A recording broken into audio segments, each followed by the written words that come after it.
E tem tempo que elas estão sem som. Nós já estamos quase acabando o estudo. E vocês estão quietos aí. Ai, ai. Como é que eu consegui deixar isso aqui de novo? Pequeno de novo. Pronto, não.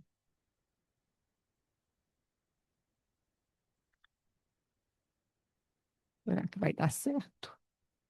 Não, né?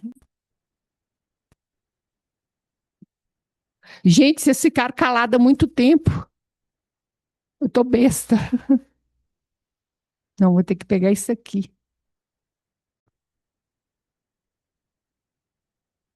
Ô, Vânia, eu não sei as outras pessoas porque que ficaram caladas, mas a gente não estava escutando nada. Agora que eu estou te escutando. Eu já ia Pois, até sair. Eu também já estava pronta para sair aqui, tentei entrar de tudo quanto é jeito, em todas as formas, pelo navegador e nada de som. nossa Senhora, gente, desculpa, viu? O meu som que estava fechado. Por isso que eu estava falando com o povo de casa, ninguém falou boa tarde comigo. Eu falei. Aqui, mas vai ficar gravado. Aí nós estamos no comecinho, tá, gente? Ainda bem que sim, está gravado, mas vocês Ah, perderam que um bom. slide só. Então, gente, Joia. é, terra prometida então Canaã quer dizer dos descendentes de dos cananeus, descendente de Cão, que é um dos filhos de Noé, tá? Ou terra prometida é usada na carta aos Hebreus e terra santa pelo profeta Zacarias.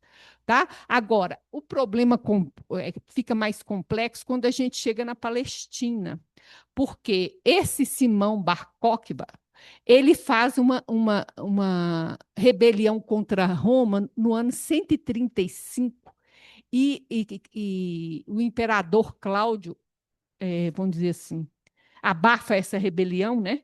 Mata todo mundo lá. E aí o que acontece? Ele expulsa os judeus da terra deles e ele muda o nome da província da Judéia, já era romana, desde o ano 68, 65 antes de Cristo, nós estamos em 135 depois, e muda o nome para Palestina, ou Filistina, em homenagem aos filisteus, os maiores inimigos de Israel. Ele faz isso para insultar mesmo. Por quê? Os filisteus, gente, já tinham sido mortos pela Síria lá no ano 700 antes de Cristo. Não tinha filisteu nenhum mais, mas ele trocou o nome porque eles se revoltaram, né? Foi isso. Aí virou Palestina, tá? Os palestinos que existem lá hoje são de origem árabe misturado, tá? Tem misturado com judeu e tal, mas filisteu mesmo não sobrou nenhum. Como também a própria Síria, que exterminou os filisteus, exterminou 10 tribos de Israel, tá? Depois, quem tiver curiosidade, eu tenho umas descrições das guerras da Síria. Vocês não vão gostar muito de ler, não. Então, gente, aqui nós temos a história, ao longo da história, e hoje nós vamos pegar esse pedacinho aqui, tá? Então, tudo começa, aqui nós temos a região da Mesopotâmia, né? Onde hoje é a Arábia Saudita, e temos Ur das Caldeias, dos caldeus, aonde Abrão recebeu o chamado. Ele vai para Arã, e de Arã ele vai para Canaã. O que acontece? Isso aqui, gente, era uma região próspera, politeísta e próspera, rica. E ele sai daí para ser peregrino sem saber para onde ele ia. Porque Deus chama, mas não fala para onde. Então, é uma peregrinação que ele sai sem saber para onde. Né? Então, quando a gente fala da aliança de Abraão, na verdade, ela tem vários estágios, tá? Ela não, a gente fala às vezes de maneira simplificada, mas não é assim que a coisa acontece. Esse relacionamento foi uma iniciativa de Deus, foi Deus que apareceu para Abraão, né? E chama ele para sair da terra dele, Ur e Arã. Tá? Então, tem esse chamado e tem a promessa inicial, onde Deus. Aqui ele está com 75 anos. Lembrar que Sara tem 10 anos menos que ele. Toda vez que eu falar a idade dele, você diminui 10 para Sara. Ele não tinha filhos. E ele sai de uma terra próspera, não sabe para onde ele está indo, porque Deus não fala para onde ele vai. Deus vai guiando.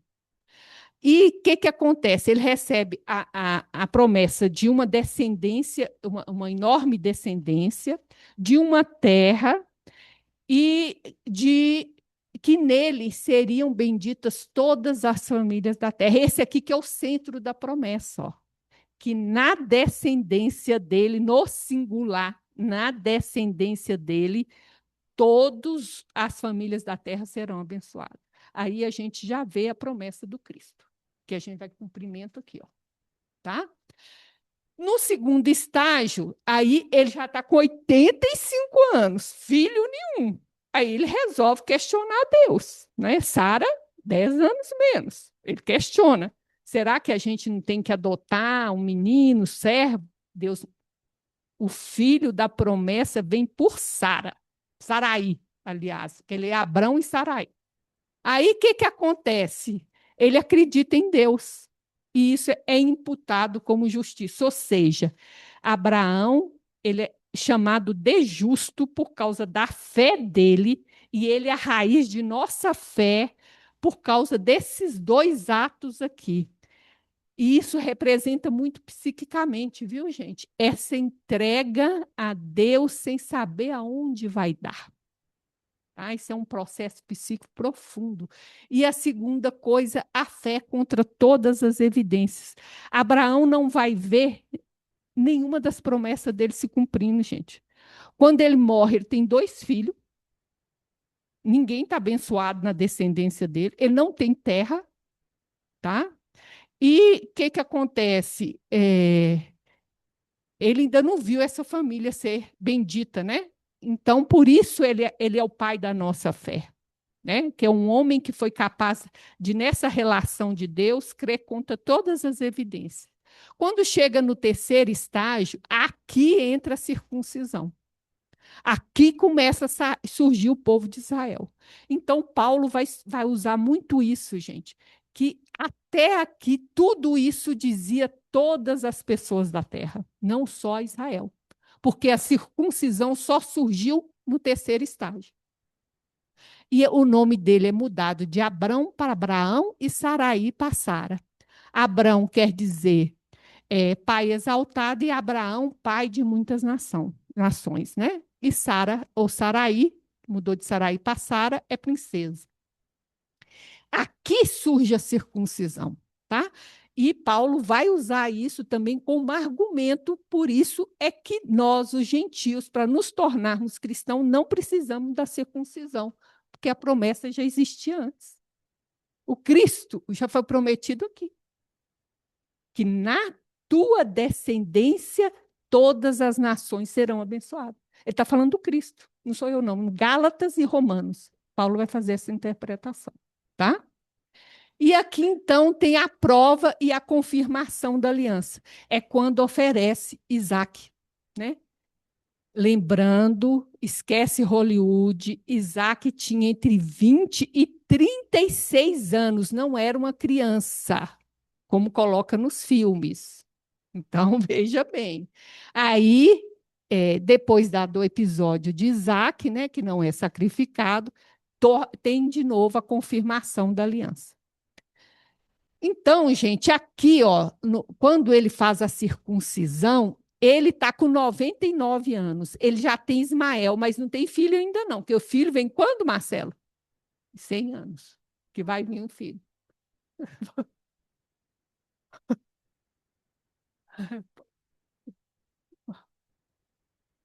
E o quinto estágio é o cumprimento escatológico que começa com Cristo, tá, gente? Que vai ser a bênção de todas as nações. Né? Qual que é o significado da circuncisão? Pois é o que se. Pois é. Não se sabe direito o significado. O que se sabe que é uma marca na nascente do povo, né? A partir do órgão reprodutor. Né? Então, na nascente do povo existe uma marca que, vamos dizer, aponta para essa aliança. Sabe? Eu nunca ouvi um significado, o que se sabe é só isso. E como é eterna, é para todos os judeus, para sempre. Deve ter um significado mais profundo, mas eu nunca li nada, tá? Só esse. Realmente é no órgão reprodutor, é onde marca a origem do povo, né? Já sai.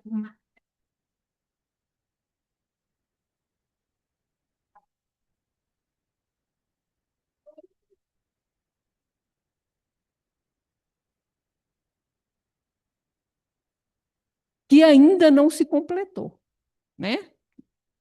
Alguém que mais alguma pergunta sobre Abraão? Abraão?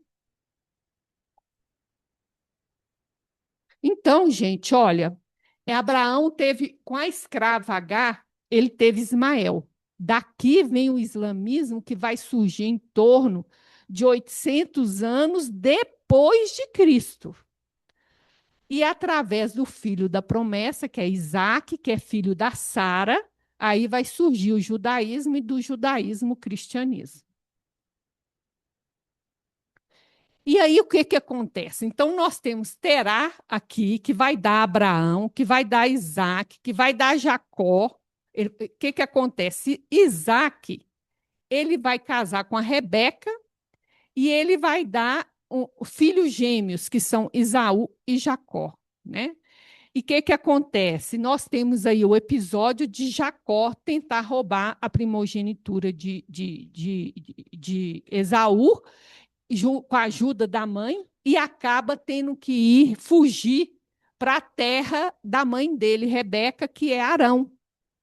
E lá, que acontece? Ele casa com Raquel, com Lia primeiro e com Raquel. E tem duas concubinas, que são servas das duas mulheres dele. E dessas 4 mulheres, ele tem as 12 tribos de Israel. Eu não sabia que ficar tão desbotado assim, viu, gente? Que o slide não é desbotado desse jeito, não. Mas... Então, o que eu marquei aqui? As tribos que eu marquei. A primeira tribo, Levi. O que vem da tribo de Levi? Alguém sabe? O quê? O sacerdote e os levitas que vão trabalhar no templo. Da tribo de Judá, quem veio?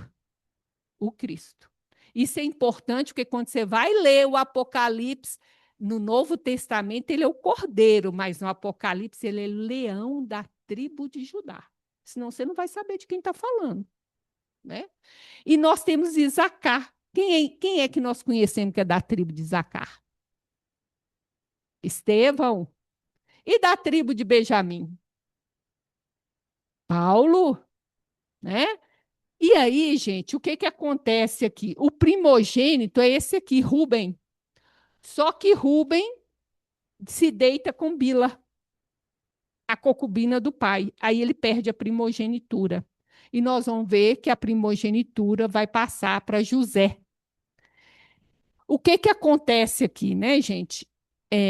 José é filho da Raquel, a mulher que ele amava. Dessas 4, a que ele amava era Raquel, né? E aí ele começa a tratar José diferente dos irmãos. E começa a surgir a hostilidade entre os irmãos por causa do tratamento muito diferenciado que ele fazia com José, né? E fora isso, José tinha uma mediunidade dos sonhos, que ele sonhava e profetizava que ele ia mandar em todos, inclusive no pai. O que isso é um escândalo. Como assim, um filho mandar no patriarca, né? E aí que a hostilidade ficava maior ainda, isso vai dar problema. Vamos ver. Então, gente, aqui tem um episódio, antes de ir lá para a história de Jacó, então ele tem os filhos todos, lá vai formar as 12 tribos, e ele fica 20 anos em Arã. Aí ele resolve voltar para Canaã. Só que ele está brigado com o irmão, que tentou roubar a primogenitura do irmão. Aí ele começa a mandar uns presentes, a pessoal da tribo na frente para maciar o irmão. Aí ele vai e passa uma noite sozinha. E aqui ele tem uma experiência com Deus. E é muito interessante, porque também é simbólico, tá, gente? E aí, nessa experiência, ele pede a bênção. Aqui que ele vai ganhar a bênção, que ele quis roubar.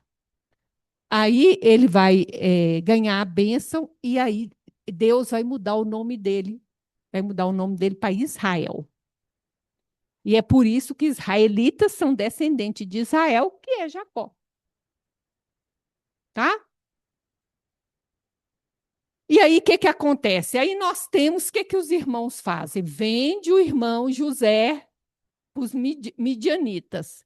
Aí José vai ser comprado por Potifar, vai ter aquele problema lá com a mulher dele, vai cair na prisão, vai interpretar o sonho do faraó, vai virar administrador lá.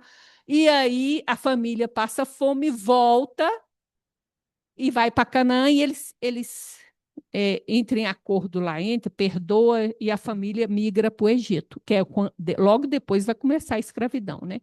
Quem é o faraó? Estava ainda, o pai dele estava vivo. Aí o que acontece? Quem é o faraó do tempo de José? Todo mundo acredita que seja esse aqui, ó, Maibre Xexi. Xexi. É um Ixos. Você lembra que nós vimos lá nos Semitas que existe o Ixos? Então, gente, existe o Alto e o Baixo Egito. Tá? No Alto Egito, teve um tempo que quem governava era os Ixos. Tá? Então, pelo tempo, se supõe, ninguém tem certeza de nada, que possa ser o Ixo que seja o faraó do tempo de José. E nós vamos entender por quê na hora que a gente vê o mapa, tá? Deixa eu ver se eu já pus o mapa aqui. Não, então vamos terminar primeiro o problema aqui que a gente entra em José lá. Então, gente, o que acontece? Quando Jacó vai morrer, Rubem já tinha perdido a primogenitura. Ele vai transformar José no primogênito. Como é que a gente sabe? Porque quando entra em Canaã, o descendente de José, que é Efraim e Manassés, ganham terras, ou seja, eles ganham dobrado. Isso é do primogênito. Cada um desses recebeu uma porção de terra. O José teria que receber uma só. Ele recebeu duas, porque ele já tinha morrido, mas esse filho recebeu uma, esse aqui recebeu outra. Então, por isso que a gente sabe que a primogenitura ficou com José, tá? E o que acontece aqui, gente? É que você vai vendo no texto, o Judá vai se transformando ao longo do texto. Você vai percebendo isso. Porque na hora de dar a bênção, Jacó adota os dois filhos de José e dá a bênção para Judá, que fala que a linhagem real e a liderança é dele. Tá? E é desse ramo que vai vir o Messias. Quando a gente entrar lá em Canaã, você vai ver que tem 12 tribos e vai ver uma revolta lá contra o cetro ou o rei de Judá, da tribo de Judá, chamado Roboão. E as 10 tribos vão ser chamadas de rebeldes contra Deus, porque foi aqui, através de Jacó, que Deus determinou que a linhagem real era da tribo de Judá. E porque o Messias vem, o rei de Israel, é da tribo de Judá. Entendeu? Mas, alguém quer falar alguma coisa, gente? Não? Aí nós chegamos no problema de quem é o faraó do Êxodo. E aí nós temos 3 candidatos. Os protestantes acham que é Tutmés II, esse aqui, porque eles acham que o êxodo aconteceu em torno do ano 1400. Porque tem um texto lá em 1º de Reis que o problema de pegar os números da Bíblia ao pé da letra. Pega os números lá que tem nesse versículo ao pé da letra e vai dar Tutmés. Só que nós e os católicos achamos que é Ramsés II. A gente, por causa do livro A Caminho da Luz e por causa desse versículo aqui, ó, e os católicos por causa desse versículo, onde fala que eles construíram, os escravizados, as cidades celeiros de Pitom e Ramassés. Então, gente, aqui, ó, Ramassés e Pitom. Essa região é chamada de Gósen. Quando a família de Jacó, José estava administrador do Egito, a família de José vem para o Egito, né? Ela vai se instalar em Gósen, que é essa região aqui, ó, que é o Alto Egito. Então, quando vocês assistem Hollywood, que fala, põe hebreu trabalhando em pirâmide, está errado, porque as pirâmides estão aqui, ó, no Baixo Egito, não estão no alto. E eles estão aqui em cima, ó.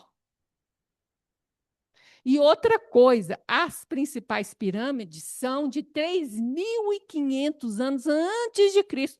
Nós estamos falando de 2.000 anos. Não tem como, gente. Aquele filme está errado. Eles construíram tijolo para fazer lá o celeiro lá do Ramsés II, tá? Então, o que acontece?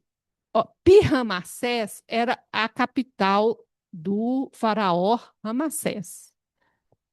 É interessante ler a história dele, porque ele tem um filho primogênito que morre. E ninguém sabe de que esse menino morreu. A história não conta, existe silêncio a esse respeito, mas o primogênito dele morre, tá? O que vai, vamos dizer, com a história mesmo da Bíblia, né? Então, aqui é o Baixo Egito, aqui é o Alto Egito, e as pirâmides estão aqui, ó, Cairo, para cá tem Luxor, tá vendo? É para cá que estão as pirâmides, ok? Tá tranquilo, gente? É muita informação, né, gente? É muita informação. Então, gente, ó, entraram 70 pessoas, saíram 600.000. É claro que a gente não pode pegar os números ao pé da letra, mas saiu muitos, muitos, não foi, né? Proporcionalmente, e a Bíblia fala, inclusive, que eles se multiplicavam demais, por isso que o faraó começou a escravizá-los, né? E querer matar as crianças na hora que nascesse. Então, é esse aqui o grande faraó do Êxodo, né? E aí, gente, a gente chega a Moisés. A vida de Moisés, a vocação dele, que é o chamado, o encontro dele com Deus, está aqui. A vida dele é dividida em três etapas de 40 anos, né? 40 anos ele viveu como egípcio, 40 anos ele viveu casado, porque ele foge do Egito, porque matou um egípcio para proteger um hebreu. Ele foge e vai morar em Midian, nós vamos ver aqui no mapa, e casa e tem 2 filhos lá. Durante 40 anos ele fica lá. Depois ele volta mais 40 anos conduzindo o povo no deserto, tá? O povo vivia naquele tempo, tá, gente? E os homens tudo. Então, olha aqui está a região de Gozen, onde eles moravam, né? E o que acontece? Aqui está Pitom e Ramassés, Canaã está aqui, ó. E por que eles não foram em linha reta? Não é? É questão de direção. E rapidinho chegava aqui, não, desceu para cá, para subir para lá. Aí a gente pergunta, por que não foi em linha reta, né? Então, eu tinha uma outra coisa que eu tinha que mostrar para vocês. Aqui, Midian é aqui, ó, gente.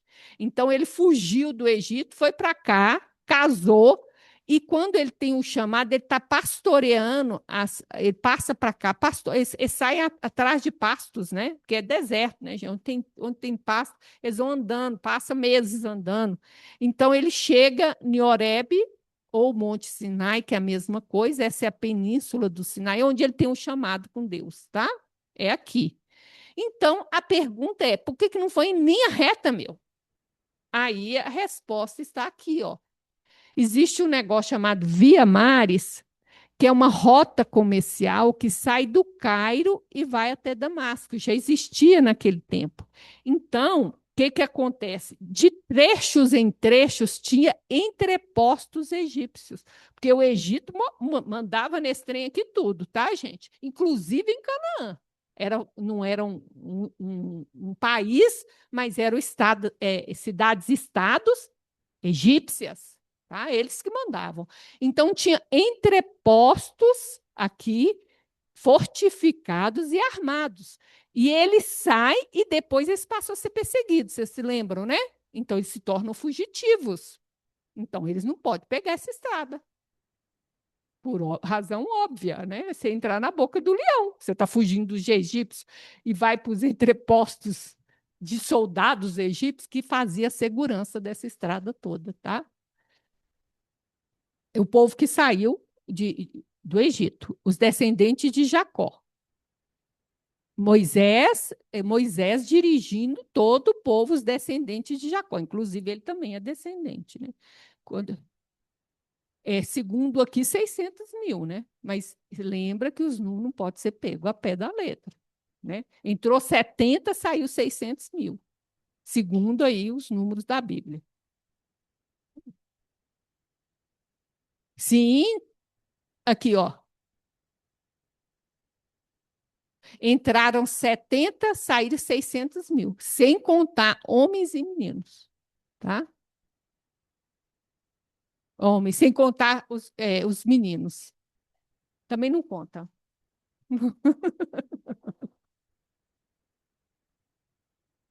Por isso você deve se perguntar, né?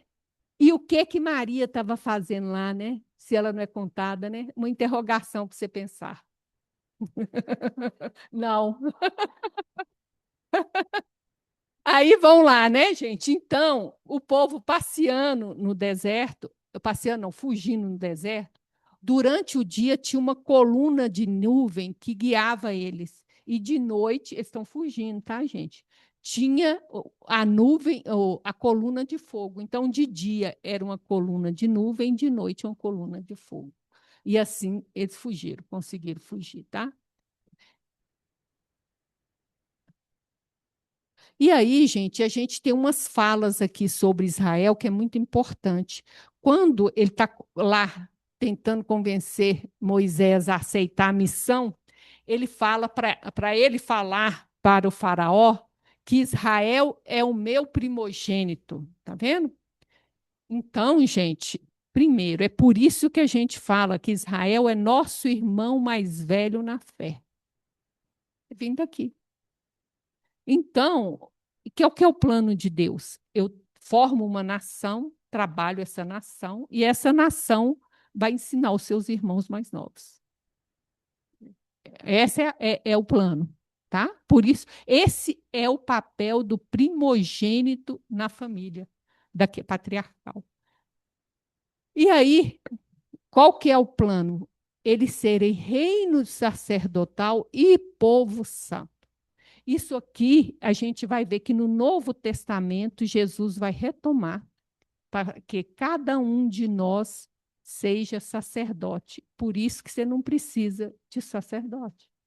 Porque você tem um templo dentro de você, você é o seu sacerdote.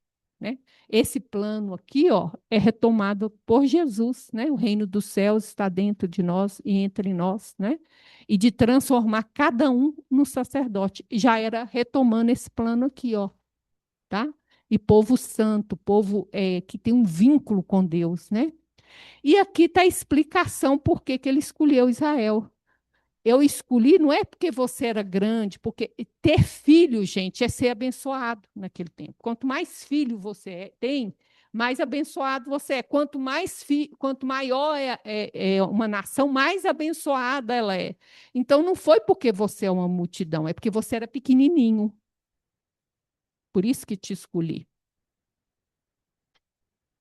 A importância de Israel não é por Israel, é por causa da ligação dele com Deus, tá? E aí, gente, nós temos a questão de Israel como nação. Ela é estabelecida através de dois atos.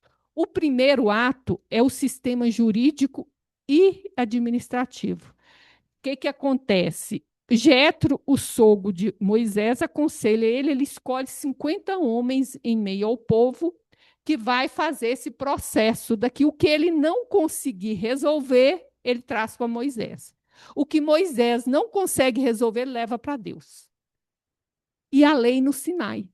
Então, esses dois atos, que é a aliança, né, transforma Israel numa nação, tá? E aí, tudo isso aconteceu, gente, no deserto. Ó. Tudo isso aqui é importante. Então, tem uma tipologia. O que é uma tipologia? É um acontecimento que aponta em direção a algo. A tipologia do Cristo. O maná, porque é o pão que desce do céu. Jesus vai falar, eu sou o pão do céu, né? Que desce do céu lá. Ó. daqui, ele usa isso. Ele usa, olha, essa serpente que é levantada aqui, ó, de bronze, o povo se revolta, né? E começa a queixar e aparece serpente, começa a matar todo mundo. Aí eles clamam para Deus, Deus manda levantar uma serpente de bronze, e quem olha para essa serpente é salvo, né? Isso vai ser usado como símbolo da ressurreição, né? E a gente tem aqui, ó, que Moisés, o que que acontece? Quando ele recebe os 10 mandamentos, tem 50 dias, por isso que a festa Pentecoste. 50 dias que ele saiu do Egito. Aí ele sobe e ele fica 40 dias lá em cima. As tábuas que ele recebe é pelo dedo de Deus que ela é escrita, ou seja, é escrita direta. Ele desce enquanto o bezerro de ouro, o povo fazendo a festa do bezerro de ouro. Ele quebra as tábuas. Quando ele sobe de novo, aí Deus fala, agora eu dito, tu escreve. Eu gostei demais disso. Adorei. Nós temos, então, gente, ó, queixa por causa de carne, queixa por causa de água, né? Essa água que é muito importante, ó, porque o povo começa a queixar de água e reclama de Moisés, aí Deus manda Moisés ir lá e falar com a rocha. Ele bate na rocha, a rocha da água. Aí, por causa dessa desobediência, ele não vai entrar em Canaã. Ele vai chegar até a beiradinha, olhar e não vai entrar. Por causa dessa obediência aqui, desobediência, tá? E nós temos 2 episódios de idolatria, que é o bezerro de ouro, e nós temos essa idolatria aqui de Baal Peor, que nós temos um vidente chamado Balaão, que é contratado por um moabita chamado Balaque. Ele fala, não tem jeito de eu vencer esse povo. Então, chama um vidente para ajudar a amaldiçoar Israel, para ele poder vencer Israel, né? E o que ele não sabe é que Deus proibiu. Vocês lembram deles tomarem a terra dos moabitas?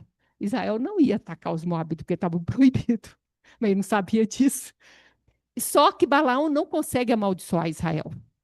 Mas ele dá um conselho, vou vender, tudo vendido. Vou dar um conselho para vocês, que tem um jeito, a idolatria, que aí você quebra a aliança deles com Deus.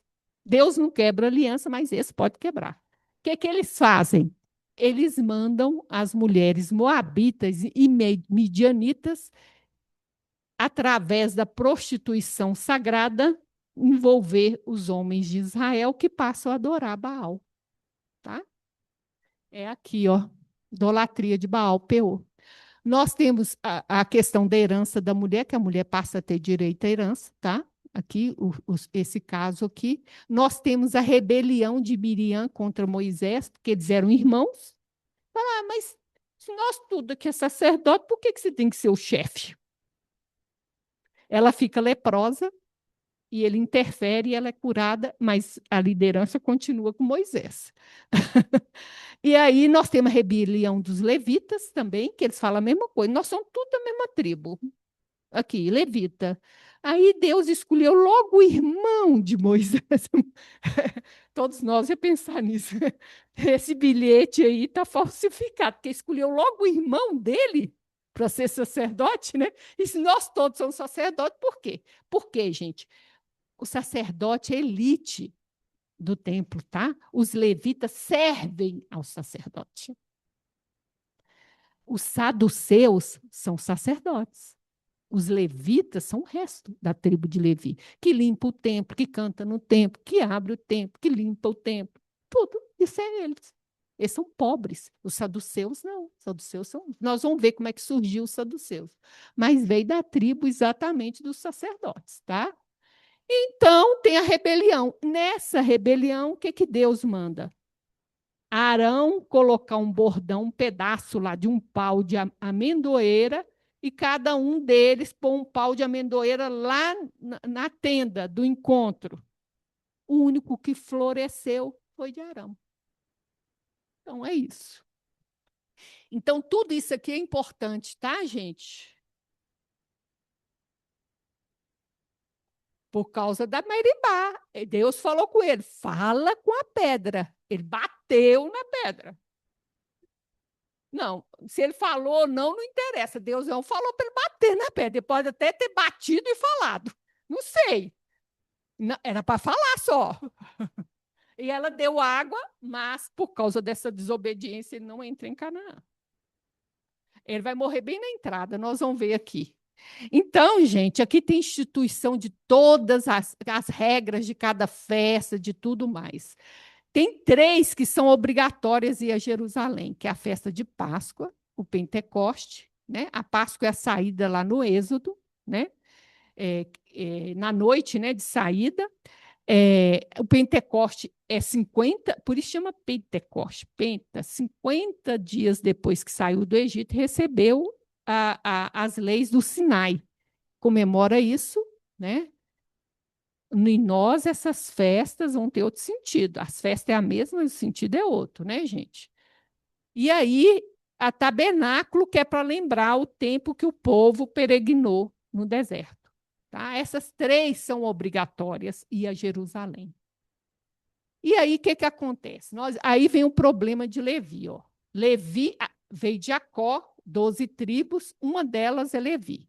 Através desse filho aqui, ó, vai ter Arão, que vai ser pai de Moisés, Arão e Míria, e de Arão vem esses 4 filhos. Então, esses são sacerdotes. E o resto da tribo serve aos sacerdotes. São os levitas, entendeu? Faz o resto do serviço. Os sacerdotes são só esses, descendente desses. Isso é importantíssimo para a gente entender o problema lá no julgamento de Jesus, gente. Nós vamos passar por um problema aí na semana que vem que eu vou explicar, senão você não vai entender o problema lá no julgamento de Jesus. Então, nós vamos vir aqui, ó, Levi, ele teve 3 filhos, né? Desse aqui, Coate, ele vai ter Arão, tá? E Arão vai ser pai de Moisés, Arão e Míria. Quando Deus vai escolher alguém para ser sacerdote, ele escolhe quem? Da família de Arão, irmão de Moisés. Moisés comanda o povo, o resto é levita, vai trabalhar, vai ficar à disposição de Deus para trabalhar na tenda do encontro, né? Depois tabernáculo, e Arão, a família dele, vai ser sacerdote. O sumo sacerdote aqui é Arão. Quando ele morre, eles vão revezar entre eles. A gente não sabe como é que eles escolhiam, mas era entre. Supõe-se que seja sorteio, mas não está escrito isso em lugar nenhum. Depois que Arão morre. Arão está vivo, ele é o sumo sacerdote. Os filhos, sacerdote. O resto serve ele. Aí, o que acontece? Esses 2 aqui, ó, vai dar o fogo estranho no altar. O que é isso, gente? Quando foi inaugurar lá o tabernáculo, ofereceu o seu sacrifício, caiu um fogo do céu, consumiu o sacrifício. Aquele fogo é o fogo sagrado, ele foi conservado. Então, quando você ia oferecer o fogo, tinha que ser desse fogo.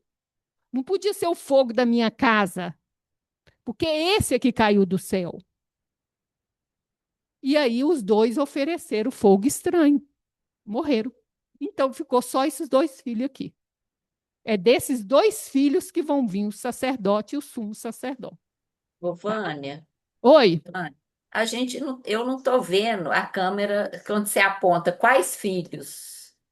Eleazar e Itamar.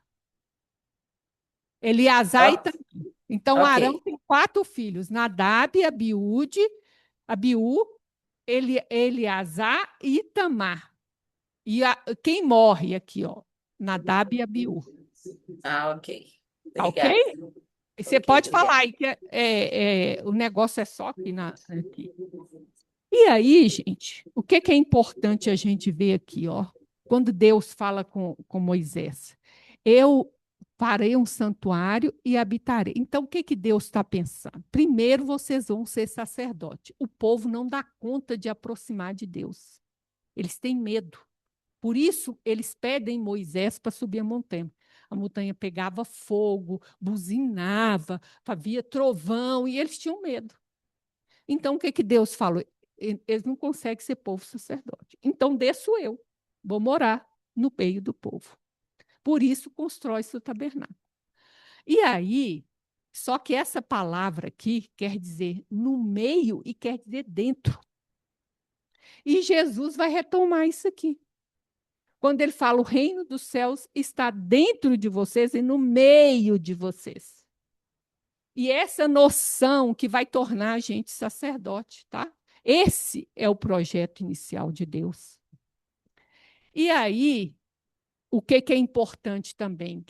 É que atenta, pois, que faça o modelo desse santuário conforme o que te foi mostrado. Então, Moisés viu o santuário. Então, ele existe espiritualmente. E por que é isso importante? Quando você for estudar Apocalipse, lá no final, quando a gente estiver lá chegando no mundo celeste, você vê esse santuário descendo para a terra. É esse santuário aqui, ó, que ele viu. Eu repeti o quê? O Apocalipse é nunca, que eu não dou conta. Não, nunca. Você já me fez esse convite e eu já falei não. Mas olha, gente, quem quer estudar o Apocalipse, o que a gente consegue entender chama A Caminho da Luz. Ele está estudando o Apocalipse lá, só se prestar atenção. É. Só que o Apocalipse ele é circular, tá? Os assuntos sem chance. Ah, sim. E aí, gente, esse é né, é o santuário. Então, tem um pátio, tem aqui o altar do sacrifício, a bacia para lavar, o lugar santo e o lugar santíssimo, ou santo dos santos. O que tinha dentro dessa arca? Está lá em Hebreus. O bastão de Arão, vocês estão lembrados? O bordão de Arão, que floresceu. Por isso, é da família dele que vem os sacerdotes. As duas tábuas e tinha uma amostra do maná, que é o que alimentou o povo 40 anos no deserto, o pão do céu. Está tudo aqui. Isso é simbólico, representa a parte mais divina da tua mente, tá? Estuda Paulo, você vai descobrir. Aí, gente, era assim que eles acampavam no deserto. Olha que bonitinho. Lembra alguma coisa? Eu não podia acampar onde queria, não.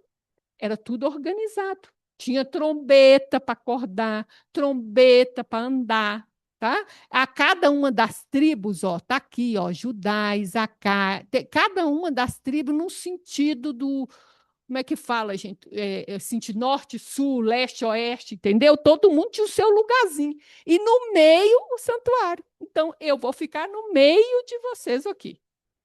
E a tribo mais importante, que é Judá, próxima entrada do santuário. Quando vai andar no deserto? Judá na frente, guiando o povo no deserto. De quem vem Judá?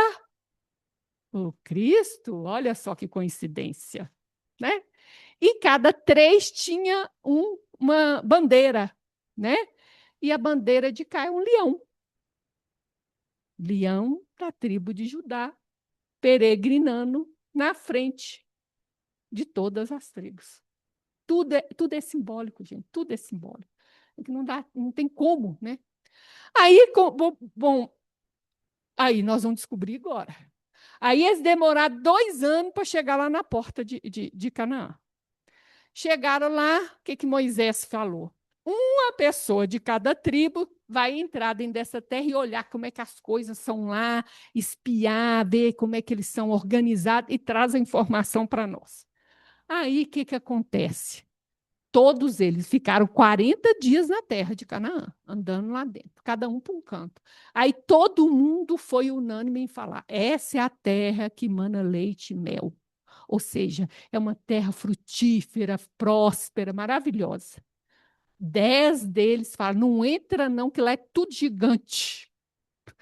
E as pessoas bem mais altas que eles, né? Gigantes e mais armados do que nós. As cidades são fortificadas. 2, que Caleb e Josué falam, não vão entrar, porque essa parte a gente confia em Deus. Não é a gente que vence, a gente vence com Deus. E aí começou a choração, mimimi de noite. Murmuraram contra Moisés e Arão, porque eles não tinham coragem de falar com Deus, né? Aí murmurava contra os representantes de Deus. Quem dera a gente tivesse morrido lá no Egito. quem me dera ter morrido no deserto do que entrar nessa terra cheia de gigante que vai matar a gente, e aquela choradeira toda.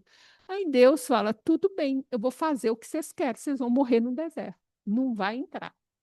40 anos no deserto. Vocês vão ver. Interessante, né? Aí eles já tinham andado 2, quase 2, vão arredondar e vão ficar 38, que nem uma barata tonta, assim, ó. Aí, por quê? Eles não podiam ir para onde queria também, não. Tinha uma nuvem no tabernáculo. Essa nuvem levantava, o povo partia. A nuvem baixava, ele estava acampado. Só saía quando a luz, entendeu? Era guiado, mas ficou lá. E aí, ele vai falar, toda essa geração vai morrer, exceto Caleb e Josué. E aí, Josué que vai levar o povo, que vai comandar o povo, a entrada do povo aqui, é Josué, tá, gente?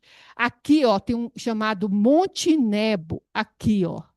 Aqui nesse Monte Nebo, Deus manda Moisés subir. Primeiro ele faz aqui com o povo, recorda tudo, é o livro Deuteronômio, a história, as leis, a importância da aliança. Aí Deus manda ele subir no monte. Ele sobe nesse Monte Nebo aqui, ó. Olha lá, aí ele enxerga o lado de cá. Bonito, né?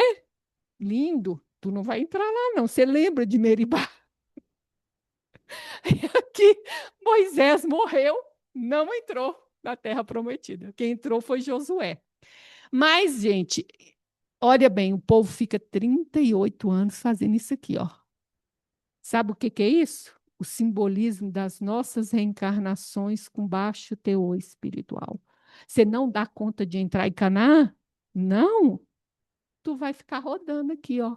Encarna, desencarna. Por quê? Você vai descobrir lá no Evangelho de João que tabernacular é encarnar, que é assim que ele fala com Jesus. Então, armou tenda, encarnou. Desarmou tenda para poder andar no deserto. Morreu, peregrinou, tornou a armar tenda, tornou a encarnar.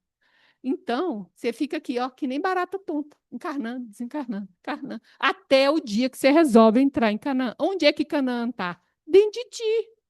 Enquanto você não resolver entrar dentro de você, e o que a gente fala? Não quero me conhecer. Por quê? Ai, porque eu tenho medo, tem gigantes, eu tô apavor. É isso que a gente fala. Para não ver a sombra da gente, não? Igualzinho o mimimi ali. A mesma coisa. Ai, tem gigantes, coisa horrorosa, eu não quero ver essas sombras que eu tenho. Igualzinho. Aí você se nega a entrar dentro de você, você se nega a entrar em Canaã, que você deveria entrar em confiança de Deus. E aí, tu fica nisso aqui, ó.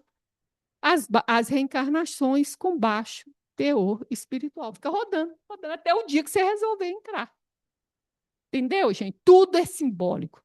Tudo é simbólico. Então, o que acontece, gente? Olha, ver se eu consigo localizar o negócio aqui. E eu saí. Não sei o que eu fiz. Tirei as meninas. Eu acho que eu tirei elas. Não sei o que eu fiz. Tomara que esteja gravando também, né, gente? Só ver o que está acontecendo aqui. Ô, Vânia, não tirou, não. Você só saiu do compartilhamento de tela. Ah, então tá. Eu não estou vendo vocês, mas vocês devem estar me vendo, né? Não, eu tô vendo aqui onde, agora que você entrou aí no quartinho, eu estava vendo ali você entrar no quartinho só.